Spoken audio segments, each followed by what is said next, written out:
അതിന്റെ കേന്ദ്ര ഗവൺമെന്റിന്റെ ഔദാര്യമല്ല നമുക്ക് വേണ്ടത്. അവിടെ ഉണ്ടായതൊരു തീവ്ര ദുരന്തമാണ് വയനാട്ടിൽ ഉണ്ടായത് എന്ന് അവർ അംഗീകരിച്ചു.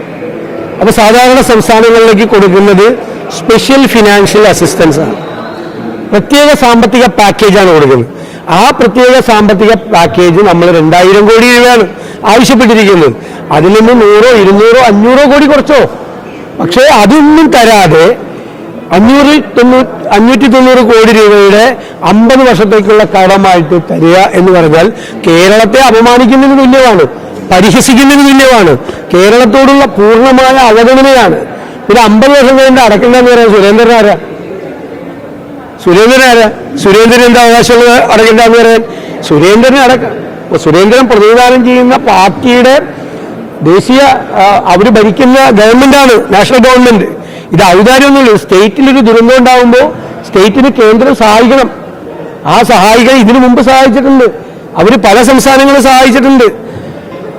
നേരത്തെ BJP ഭരിക്കുമ്പോൾ ഹിമാചൽ പ്രദേശിനെ, ഉത്തരാഖണ്ഡിനെ, UP എല്ലാ സംസ്ഥാനങ്ങളെയും സഹായിച്ചിട്ടുണ്ട്. കേരളത്തിനത് തരില്ല എന്ന് പറയുന്നത് എന്ത് നീതിയാണ്? ഈ പാവപ്പെട്ട മനുഷ്യർ അവര് നിൽക്കുന്ന കാലിന്റെ അടിയിലെ മണ്ണൊലിച്ചു പോയതാണ്.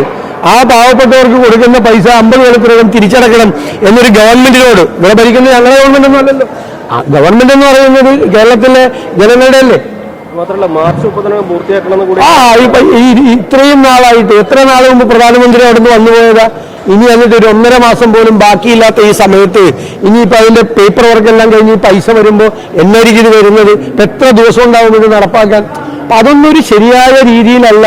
ഒരു കേന്ദ്രം സംസ്ഥാനത്തോട് കാണിക്കേണ്ട യാതൊരു വിധത്തിലുള്ള മാന്യതയും പുലർത്താതെ പൂർണ്ണമായ അവഗണന മാത്രമല്ല, ഇതിലൊരു പരിഹാസമുണ്ട്, ഒരു കളിയാക്കലുണ്ട്, ഇത്രയൊക്കെ മതി എന്നതുണ്ട്.